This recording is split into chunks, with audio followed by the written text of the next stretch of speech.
Finally, I'm moving into part 2. And part 2 is about my examination of, or my evaluating of the evaluations of so-called treatments and of public policy, for example, screening. Okay? So that's part 2. We're moving into that now. Well, by coincidence, I received this letter this month in the mail at my home, and it says, "Dear Denis Rancourt, we are writing to invite you to get checked for colon, bowel cancer." Colon cancer, and I'm thinking, oh my God, do I have cancer? No, they're screening people for colon cancer. Okay, and this is called, and they're sending this to a lot of people. I mean, if you have a family doctor and you're a certain age, they're going to tick a box and you're going to get this in the mail. Okay?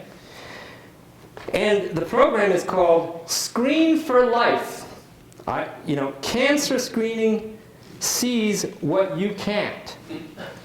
And then there's 3 things that they screen for that are in this little thing, Screen for Life logo: breast, cervical, and colorectal.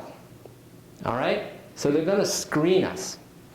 So one of the questions, and they have this wonderful, beautiful color pamphlet about screening, and they have the logo here again, Screen for Life. Well, after my reading, I think they're screening for death. They're causing death. But I'll explain why that is in a minute. Okay. So they want us to screen. Now, the assumption, if screening is good, it can only be good if when they find something, the treatment helps you. Right?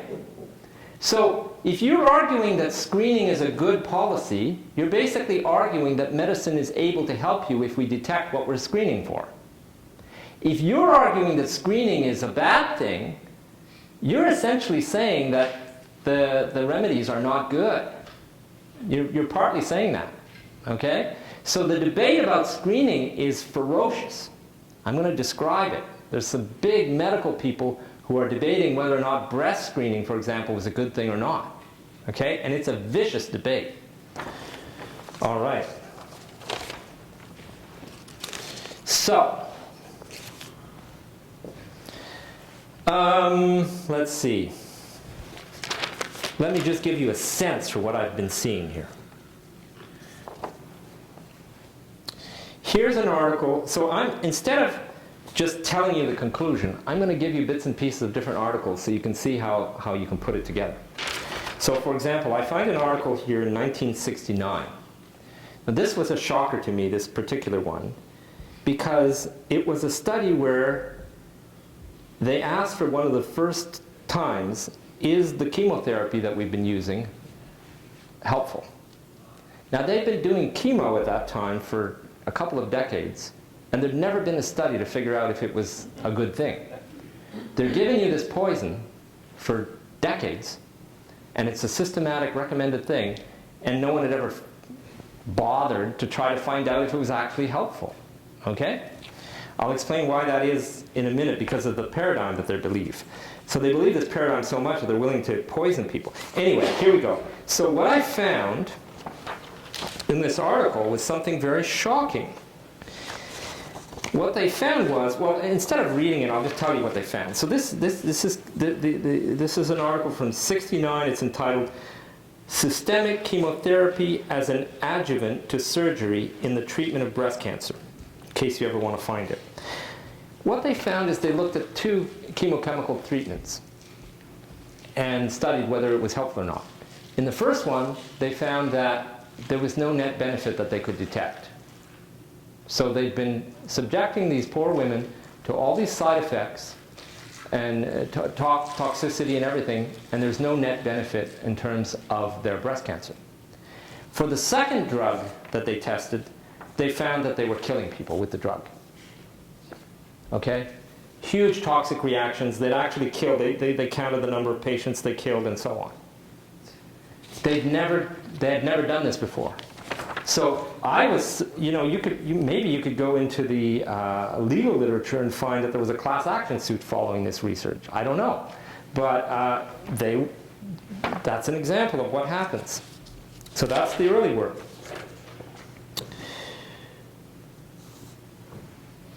And I'm reading stuff from the 70s and 60s where they argue why surgery is a good idea for breast cancer. And I'm horrified when I read it. The logic that's involved is so simplistic and so dangerous, and then there's never a test of whether or not it's helpful. It's so ingrained that a tumor must be bad for you, and therefore the best thing you can do is remove it before it spreads. This notion that it spreads, I'm going to talk about that, that there's just no question in the surgeon's mind that you shouldn't remove it at this time. It's a very new phenomenon now. They're actually talking about following breast cancer patients and not actually performing surgery right away. That's a new thing. But back in these days, you try to find, I tried to find research where the researchers demonstrated that removing the tumor is a good thing in the case of the breast. And I couldn't find any. It's just a given that that's what you do, because you so believe that that tumor will spread, okay, that it will spread the cancer elsewhere in your body, that you just take it out. Well, it turns out that there are cancers, of course, where you have to remove the tumor. For example, if there's a tumor growing in your brain and your head is only this big, it's going to squish your brain, and so you've got to take it out if you can. And there's lots of demonstration that the patients that refused to have it removed didn't do so well, and the ones that did have it removed did better. So that, okay, I accept. But in the case of the breast, there's not a problem like that. Okay.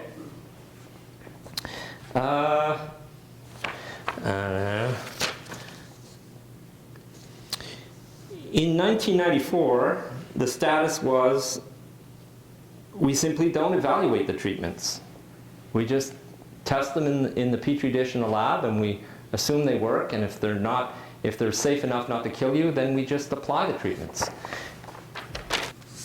Yeah, I was reading all these papers, and every time I read one of these papers, I kept thinking, oh my God, there's so much potential for bias in this work.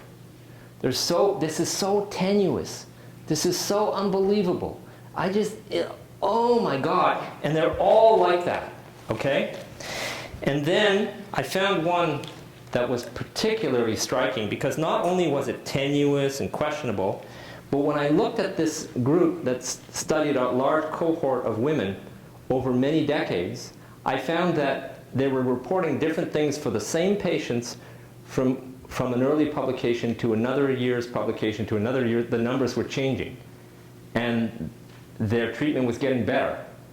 But for the same data, the same women, they would just, you know what I mean? Like they'd have a graph where for the first 7 years this happened, then 7 years later they'd publish, for the first 14 years this happened, and they'd show the first 7 years again. And then all the way up to 20 or 30 years or whatever, they did these long studies. And I said, wait a minute, your numbers for 7 years have changed between this publication and this other publication. What is going on? So, and also the numbers were just unbelievable, like this 30% benefit from treatment for breast cancer. And I just knew from reading ahead, reading the critiques of that work, that it couldn't be true. So I decided to write to the authors of those papers and ask them, like, what the heck's going on? And so I wrote, I had a long email exchange with the head author. I don't have to name the person, but basically, by the end of it, he was finally answering some of my questions rather than just sending me off to more papers to read and so on. And then when he finally answered one of my questions, then I was able to specifically ask 2 very specific questions. So I asked him, I said, in figure 2 in this paper that you wrote, and I named the paper and so on, from 1985, that figure 2 has cumulative rates at 7 years after randomization of approximately 140 and 200. So 140 for those who were screened, and one was for screened, one was for not screened, 140 and 200. And I say, but these rates are quite different from the values of approximately 190 and 250 for the cumulative rates at 7 years after randomization reported in figure 1 of this other paper you wrote in 1999 for the same cohort of patients. How is that possible, I said. Okay? very clear question. And then I said, and my other question is, in this paper from 95, using your own data, I calculate the 7-year rates after randomization to be 111. And then I give my calculation, and 151. And I give my calculation, not 140 and 200 like you're reporting in the figure. Why are the values in the figure different from what one directly calculates, I said. Okay? So by this time, we'd exchanged many emails. And so this, by the time I asked the final question, he kind of got a little huffy. He'd been calling me Professor Rancourt the whole time. And now he writes, Mr. Rancourt, the Swedish 2-country trial research group consists of brilliant biostatisticians such as Professor Nicholas Day of Cambridge, UK, Professor Stephen Duffy of London University, and Professor Chen of Taiwan University, Taiwan. Their smart and immediate answer to your questions are as follows. And see also attachment. So then he summarizes what their answer is. And the summary doesn't make any sense, in the sense that it says something which I don't find in the paper. He's saying they did something in the paper, but in the paper methods, they don't say they did that. And then when I read what the other experts in the group wrote, which is a big, long thing, I find this. He says, question 1 raised by Mr. Rancourt, I've become Mr. all of a sudden to all these guys, right? Question 1 raised by Mr. Rancourt has been well explained by Stephen. This is it. The person years used in the Lancet cannot be identical with those used in the subsequent articles due to the fact that the person years used in the Lancet article did not yet have a complete 7-year follow-up. And then it goes on and on to explain this. So basically what they're saying is, despite what they said their methods were, they actually did something else. And that's why the numbers. And when you try to calculate it using the numbers that they give in the paper, those numbers that they give in the paper are not right. Because some patients dropped out, and so we extracted them. Okay, but did they drop out because they died or not? Whatever. So basically, they're explaining these discrepancies using explanations which they didn't give in the scientific papers to start with. Now, how is the reader supposed to figure this out? How is the reader supposed to know? You can't read their mind. The basis of science is you say what you did so others can repeat it. If you're reporting something, you've got to say what you did and how you did it. And these guys are telling me all kinds of things that are not in the original paper. It's not in the methods section. It's not anywhere. And it also, honestly, in my opinion, doesn't make sense. Like, it just doesn't sound right, especially when the two are saying different things to explain the same phenomenon. Anyway, so that was my little experience with that group. So the answer is, we are brilliant, and that's all there is to it.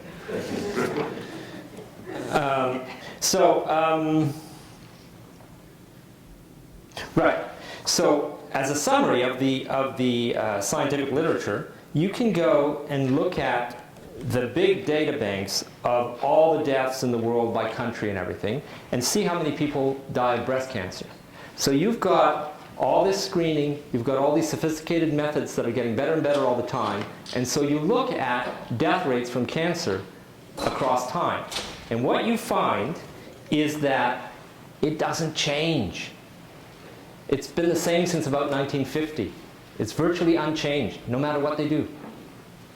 So that is another telltale sign that there's something going on.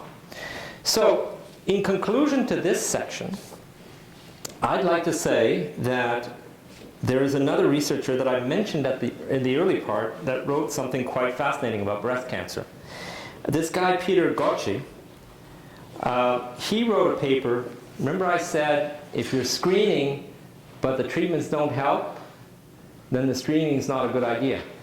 Well, this guy wrote a paper in 2009 entitled Overdiagnosis in Publicly Organized Mammography Screening Programs, Systematic Review of Incident Trends. And his main conclusion in this paper is that there's 52% overdiagnosis. Do you know what that means?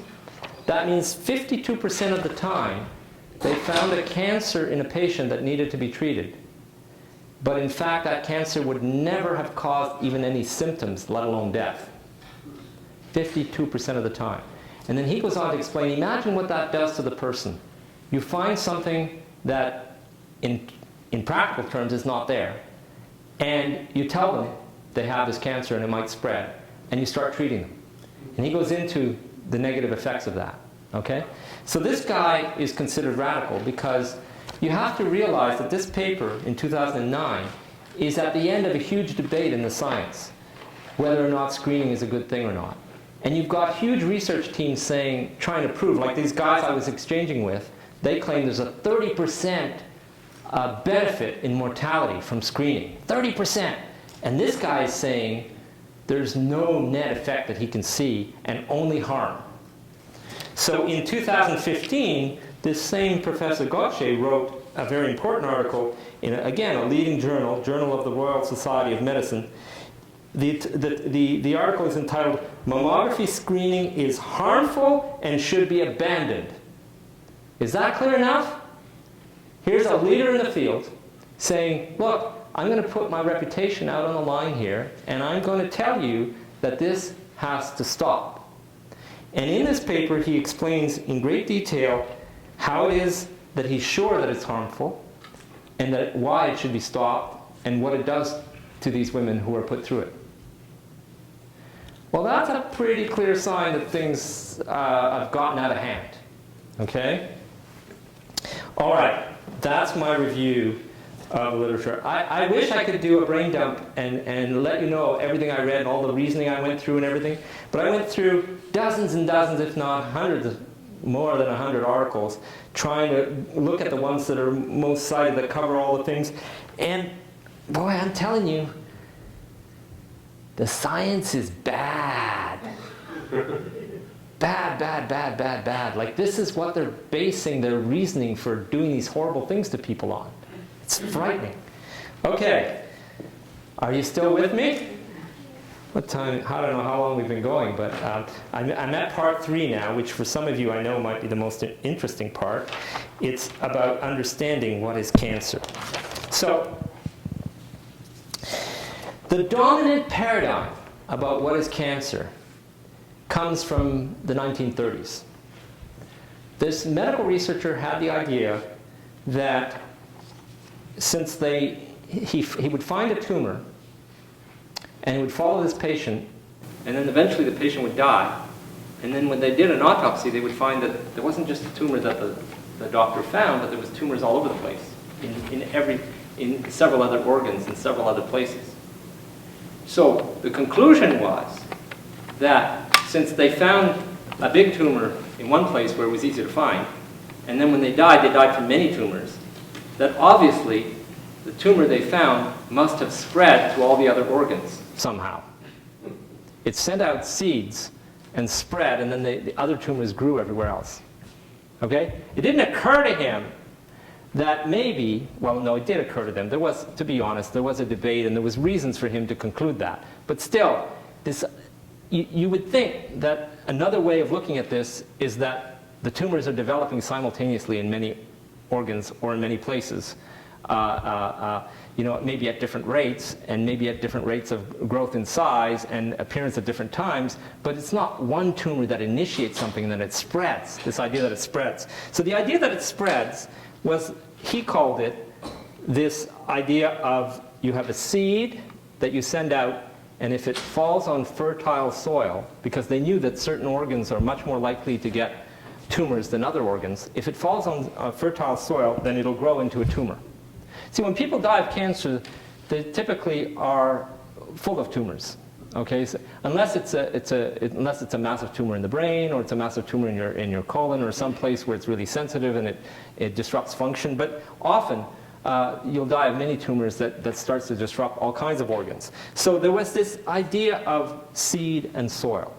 And later, it became called, because of some people, for reasons of how they discovered it and sort of confirmed, in quotations, this theory later in the 70s, it was called metastasis. So this is this idea of metastasis. So basically it's the idea that cancer spreads. Okay?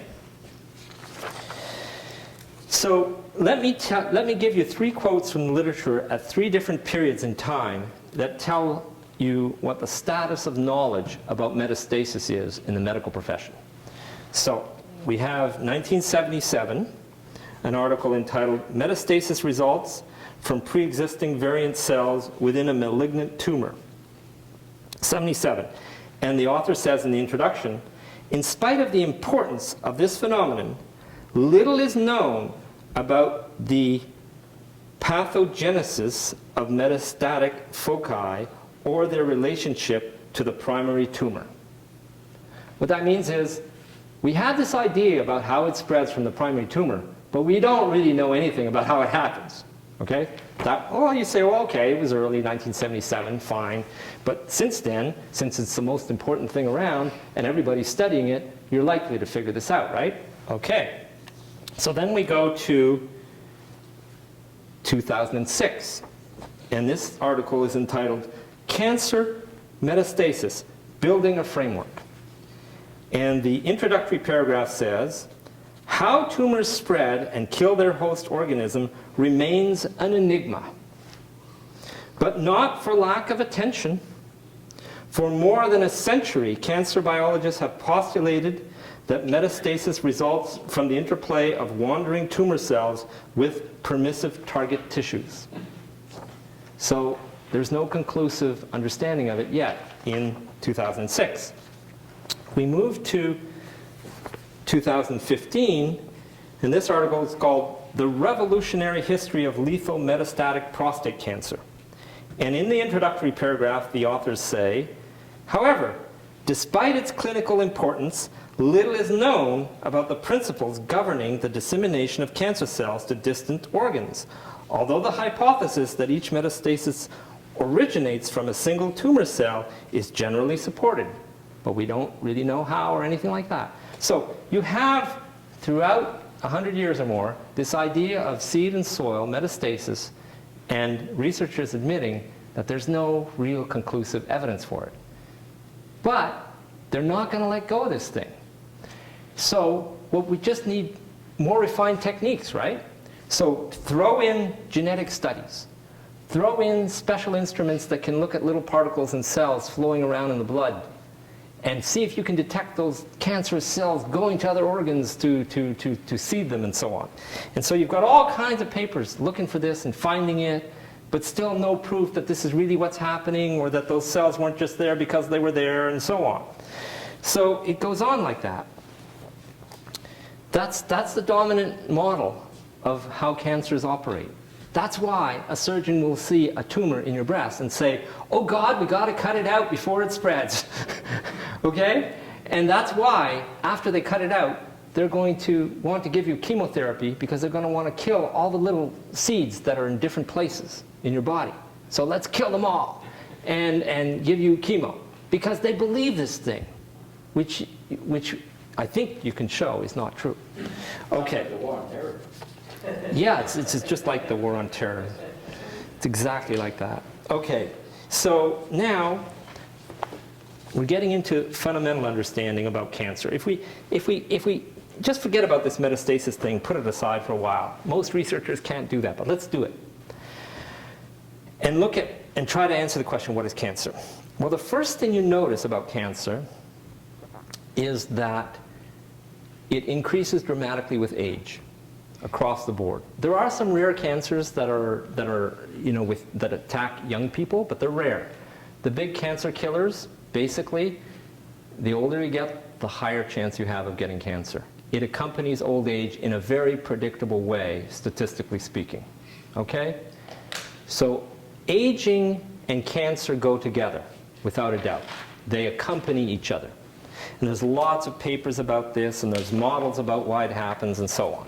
Okay. The other thing about cancer is, this is from an article called "Risk Factors and Random Chances." Okay, I'm just going to read this. Cancer arises, this is interesting to read because it explains the thinking about cancer and what it is. It says, cancer arises through the accumulation of molecular changes that together allow cells to grow in an uncontrolled manner. Many factors contribute to this process, including hereditary genetic mutations and environmental hazards such as exposure to smoking or radiation. But cancer can still emerge in the absence of these factors as a result of random mutations that arise during cell division. Furthermore, little is known about how each risk factor affects different tissues, blah, blah, blah. So, this is a really good description of what most researchers believe about the connection between genetics and cancer. Most researchers believe that the cells that are cancerous, it's known, I mean, the reason you get a tumor is because things are growing out of whack, a lot of growing. And so what they think has happened is that somehow some of the cells has had their DNA affected to the point where the internal signaling of the cell is such that it doesn't want to die anymore, and it wants to keep splitting and reproducing. It just wants to grow. Okay? And so they believe that if you affect the genetics by radiation or chemicals that cause these mutations to occur, or if the mutations just by accident happen through ordinary division of cells and so on through time. And see, this is why they believe that aging is related to cancer, because as you age, your cells have divided more and more times. There's more and more chance each time that, you know, because each time there's chances of error, then those errors accumulate, if you like. There's more and more probability that cells will have mutated in this way, and some of these mutations will cause these cells to misbehave in this way, and that's what we believe, no, not we, what medical researchers mostly believe is the connection between genetics. It's the genetic cause of cancer, okay? And that's why people are obsessed about eating right, not smoking, all these things, because they see, they're told that these external substances in the environment can directly cause mutations of their cells, which can then grow into tumors. Okay, so that accompanies the dominant paradigm. That is, so when they try to understand metastasis, they're thinking genetically in that way. Okay? So there's going to be a surprise. As I go through this, you're going to see that some researchers are going to stand up and say, it's all wrong. Okay? And these are like big name researchers. But they're still in a minority. Okay. So the other thing that's interesting about cancer, so it increases with age. That might be related to aging is due to these errors that accumulate through cell division, and it's a genetic process, and so is cancer, and that's why they're co-accompanied, maybe. Okay, that's one model. That's one thing. It's associated with age. The next thing is different organs in your body have dramatically different probabilities of developing tumors. So you can make a graph of the different organs, and there'll be tumors that are very common on some organs, but not very common on other organs. And that probability of developing a cancerous tumor in an organ varies by a factor of 1,000 depending on the organ. Okay? There's quite a lot of variability. And researchers have discovered recently, and now I'm citing an article called Variation in Cancer Risk Among Tissues Can Be Explained by the Number of Stem Cell Divisions. And this is an article from 2015, very recent. Very, very nice article that shows that in all these different organs, we know how often stem cells divide. Stem cells are really important cells in an organ. They're the cells before, they're general cells that are used to build the organ. So they're cells that are like undifferentiated. Thank you. Undifferentiated cells. That's the word I was looking for. That are just like these unidentified cells.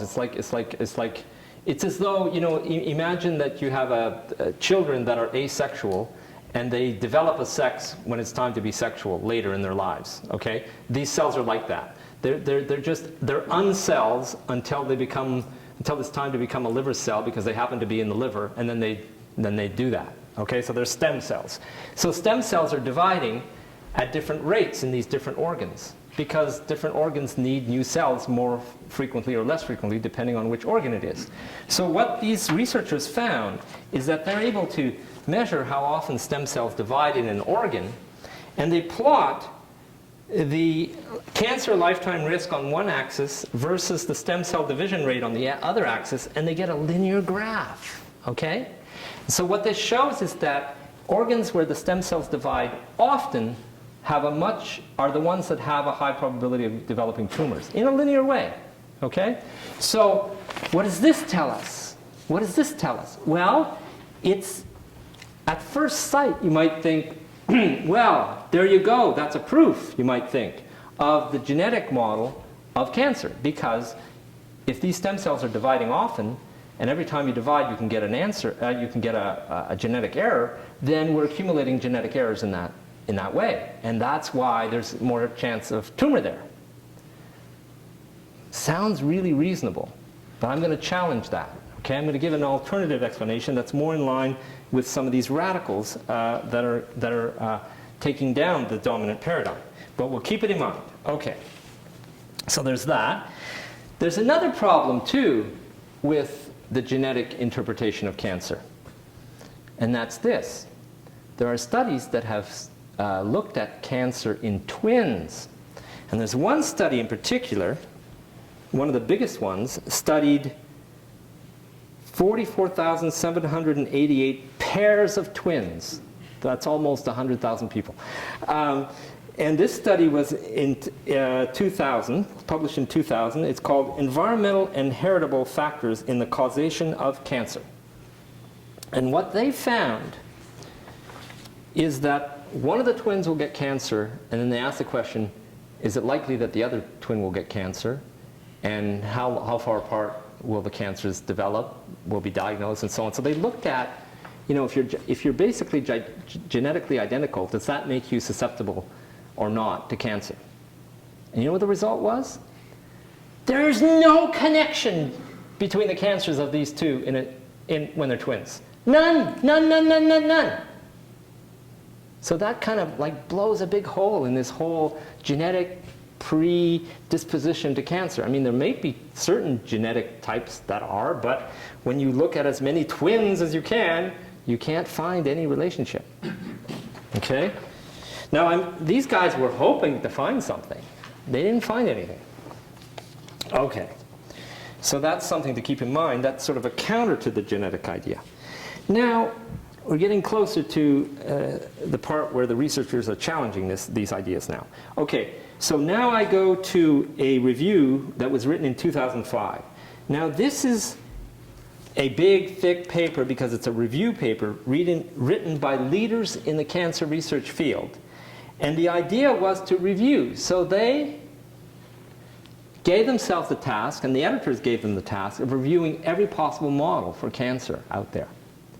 So they did review the radical models, the models that are counter to the dominant paradigm. But what I found in reading this review is that, yeah, they reviewed it, but it was like one paragraph. And then the other models are like 5 sections. So it's like you could miss it, that it even exists. You could miss how logical and how good it is. You could miss its quality. You can't really evaluate it if you're just describing it in a paragraph, sort of mentioning it, So I found that there was a bias in the reviewing, which seems to me unfair. If you're reviewing ideas, you should review the ideas, not say, well, most people believe this, so I'll spend more time on that. No, if it's a review and you're trying to understand things and you're a scientist, I think you should review the ideas, give them equal weight a priori. But they didn't. Well, I was reading all these papers, and I kept being really uncomfortable with the dominant paradigm, not knowing if there was anyone out there that felt like me, especially among medical researchers. And then the first paper I found that gave me hope was this one. And it turns out it's a seminal paper, but I found it by accident. And it's written by Harold F. Dvorak, MD, just a regular MD. And he goes to a conference, and they ask him to talk about something, and he decides to talk about this. So this is not some guy in his lab spending 20 years with a big research team, doing all these measurements and analyzing data and then coming up with this conclusion. This is just an MD, a very clever MD, who's been thinking about it for a long time, who's been reading a lot, and who's seen a lot of patients. And they ask him to give his ideas about cancer. And this is what he writes. This paper is from, it's a fairly early paper. I'm looking for the date here. I have this. Darn. It's an early paper, but 1986, okay? Before some of you were born. So his paper is entitled Tumors, Wounds That Do Not Heal. Similarities between tumor stroma generation and wound healing. And I start reading this paper, and for the first time, I'm not getting these simplistic ideas about genetics and about a cell dividing so many times that it creates a big clump and it's a tumor. I'm getting actual information about the fact that a tumor is a complicated organ. That if the cells are going to live in a tumor, there needs to be blood vessels, there needs to be structure, there needs to be something holding it together, there needs to be all the components that a complex organ would have. And that complex organ, the tumor, has to be constructed. And how does it get constructed? Well, what are examples of when things get constructed in your body? Well, when you're wounded, that wound has to be repaired. Well, it turns out that the process of tumor formation is very, very similar in many regards to when a wound is fixed in your body, like a surface wound on your skin or something. And so he goes on and describes this in some detail. And what he proposes in this paper from '86 is that, is it possible that locally on that organ there's been some wound, and that as part of trying to repair that wound locally, it actually, the signals got mixed, and it looks like the wound is getting bigger instead of smaller, and then the wound just grows. The repair of the wound just grows, and the wound itself never heals. Okay? So he asks that question, and he describes why it makes sense to him. And I thought, whoa, this is completely different than anything else I've ever been reading about this stuff, right? So I thought, I'll keep that in mind. Well, it turns out that this guy, who was just an MD back in '86, his ideas are now considered seminal by leading researchers who are opposing the dominant paradigm, and who have gone on to prove in great detail some of the ideas he was talking about. And so that's who I want to talk about now. I want to talk about this researcher that I find fascinating. Her name is Mina Bissell. And Mina Bissell is at, let me get this right, Division of Life Sciences, Lawrence Berkeley Laboratory, Berkeley, California. And she is a leader in cancer research. And she has the guts to take on the dominant paradigm, which I find amazing. You rarely see this. So her work is really important, really well researched, incredibly sophisticated, and it's that work that I said earlier in that review is hardly reviewed at all. But here it is. And if you start reading this stuff, whoa, it makes a lot of sense. Okay? So this particular paper from 2001 is entitled Putting Tumors in Context.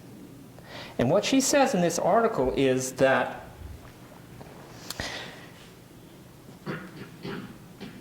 a tumor will grow on an organ irrespective of the genetics, irrespective of genetic damage, pretty much. It's largely that the tissue that supports the tumor is malfunctioning. So it's the nature of the environment, of the context of the cells that are such that tumors can develop. So in a nutshell, that's the kind of thing she's explaining, but in great detail. Okay? Now, she's not saying genetics is not important whatsoever. Of course it is. Genetics is always important, but it's not predominantly important in cancer. So she puts great emphasis on the so-called context and describes in great detail what happens at the organ level when you have a tumor. Okay. So then in 2005, she writes another paper. This is just a selection of some of her papers. This is Mina Bissell again. This one is entitled Context, Tissue Plasticity and Cancer. Are tumor stem cells also regulated by the microenvironment? So now she's, you know, we mentioned how important stem cell divisions were and how important stem cells were. Well, she's explaining that stem cell behavior and what they're going to do is also determined by the environment of the tissue in this paper. So she's taken it on step by step. Then you read this other paper from 2010, just a little later. And this guy, well, this group, this three authors, Bakker et al., this is Journal of Clinical Oncology. The title of the paper is fascinating, and this is a really interesting paper. Research on early stage carcinogenesis. Are we approaching paradigm instability? So what these guys are saying now is that, hey, look, we've been working with this dominant paradigm this whole time. And we just keep pumping out results, and we're doing all this work. And guess what? As a result, treatment of patients has not improved one iota. So is it possible that we've got the wrong model? Is it possible? And what he says is the circumstances right now in the field are such that we are approaching a point of paradigm instability. We're approaching a point where the profession has to abandon its dominant paradigm and take on something else. And he analyzes what a paradigm instability is and what are the signs of a paradigm instability. And he gives various examples of it. So basically he says the more you work on it and the less payoff there is one strong indication that you're moving towards a paradigm instability. But he analyzes it in more detail than that. So I found this really fascinating. So on the one hand, you've got a key researcher who's challenging the dominant paradigm. Then you've got some other theorist who's saying, you know, we got to consider that one day we're going to have to drop this thing and move on to something else. And what he says is that the paradigm that we need to adopt is that the tissue basically determines everything, the organ. It's called field theory. I learned about field theory of tissues back when I was a graduate student at U of T, because I had a friend that was his thesis topic. So what it means is that an organ is a really complicated thing. So there's all kinds of things happening. There's all kinds of chemicals and flows and everything that you can't characterize in detail. It's just too complicated. But you can theoretically model it as a field, like a force field or a electric field. And when this field distorts, you can locally have growth there. So he's saying that we've got to understand the tissue, the organ, more with that kind of an idea, which is exactly in line with Bissell's work. Okay? So we're moving towards that.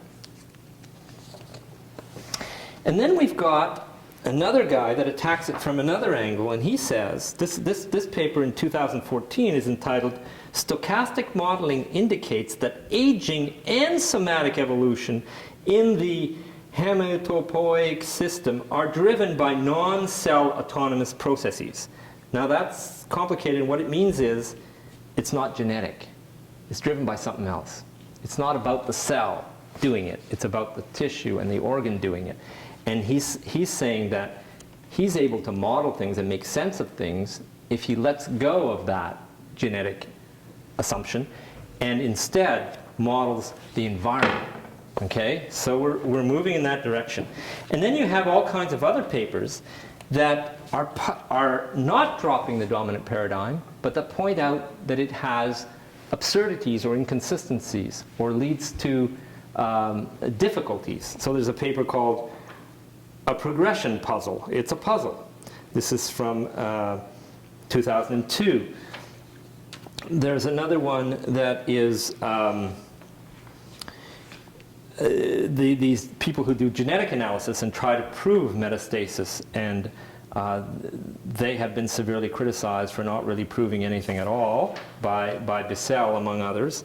And then there's another bunch that are looking at fibroblasts, which is a structural element in the tumor, as maybe the cause of cancer. So you can tell that researchers are struggling, and we're at a point now where appears like there's going to be a shift in paradigm. We're going to abandon this metastasis thing and think more in terms of what's happening in the organ.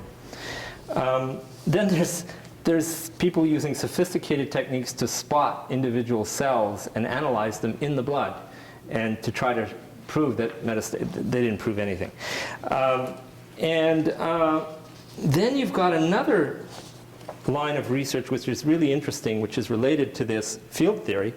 And that is, early on, as early as 1990s, researchers found that taking aspirin, can really help in some cases with cancer.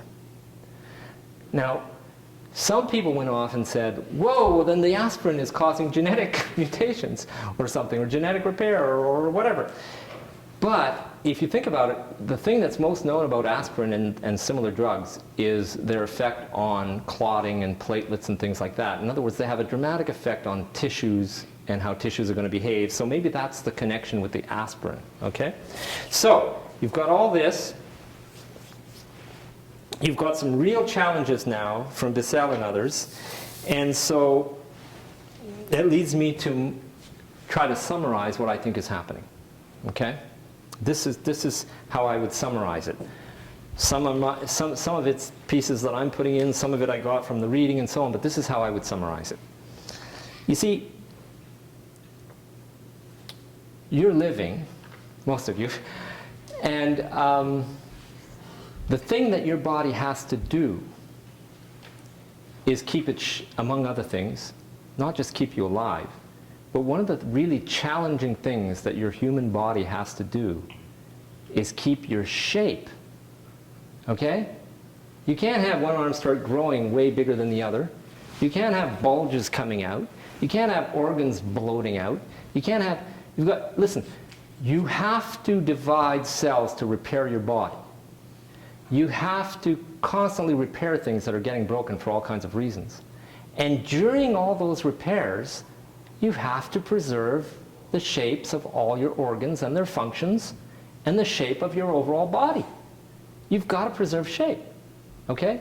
Now, the genes don't tell you specifically how to preserve shape. They'll tell you things, and they'll tell you what kind of an organism you're going to be, and they'll set you up as a fetus. But once you're set up, it's that structure that maintains itself by telling the cells within it what to do so that the shape is maintained. That's how it works, okay? So it's a real challenge for the living organism to preserve its shape and size. And it's a constant struggle. And if something goes a little bit out of whack, you're going to get extra growth where you shouldn't have it. Okay, so this is happening all the time. All right?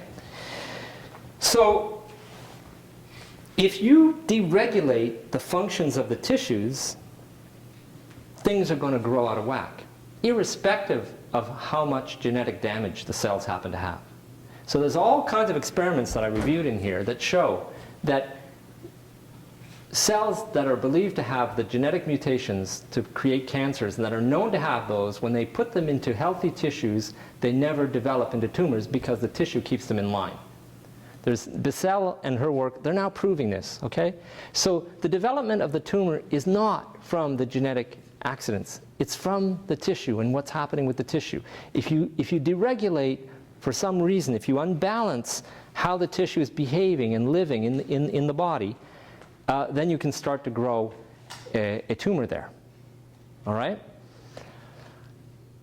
So if you have this idea in mind, then if something is happening in your overall body that unbalances or that makes it challenging for tissues to preserve shape and grow properly, then probably because your blood is being spread everywhere, there's other places where that's also happening too.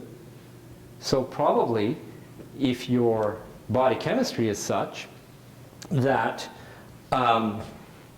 you could grow a tumor in your breast, you could probably also grow it somewhere else. Maybe not at the same rate, because the facility with which an organ can repair and make sure that it's aligned and preserves its shape will depend on not just its environment and what chemicals it's being subjected to, biological chemicals, but also how fast it's dividing.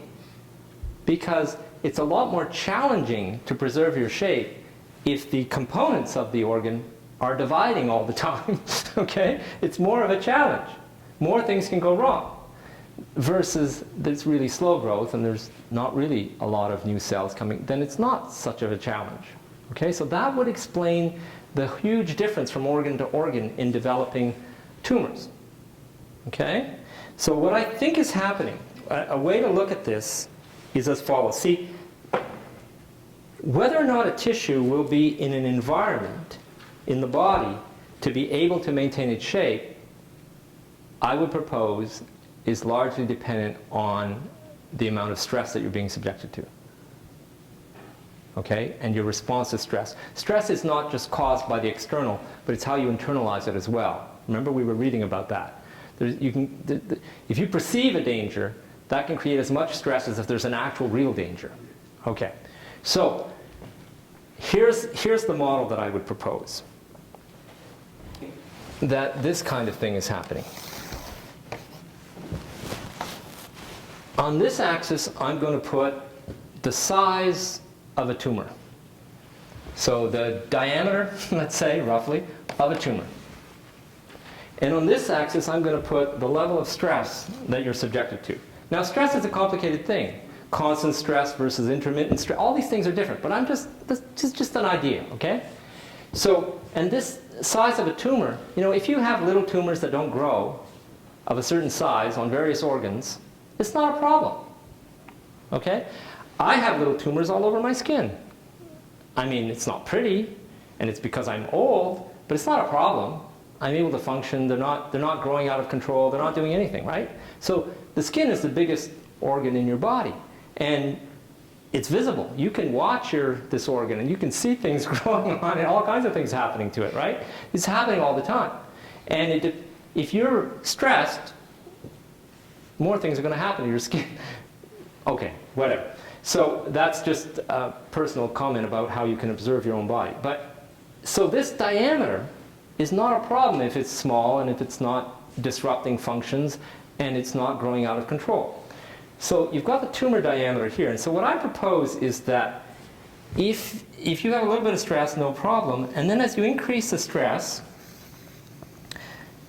you're going to start to whack out the tissues in different organs to the point that if with this level of stress, intermittent or constant, it's going to have a tendency to create in a kind of steady state this size of tumor. Meaning they'll keep erupting, they'll be brought back into line, they'll be attacked by the immune system, things will correct, but on average you'll have this size, let's say, okay?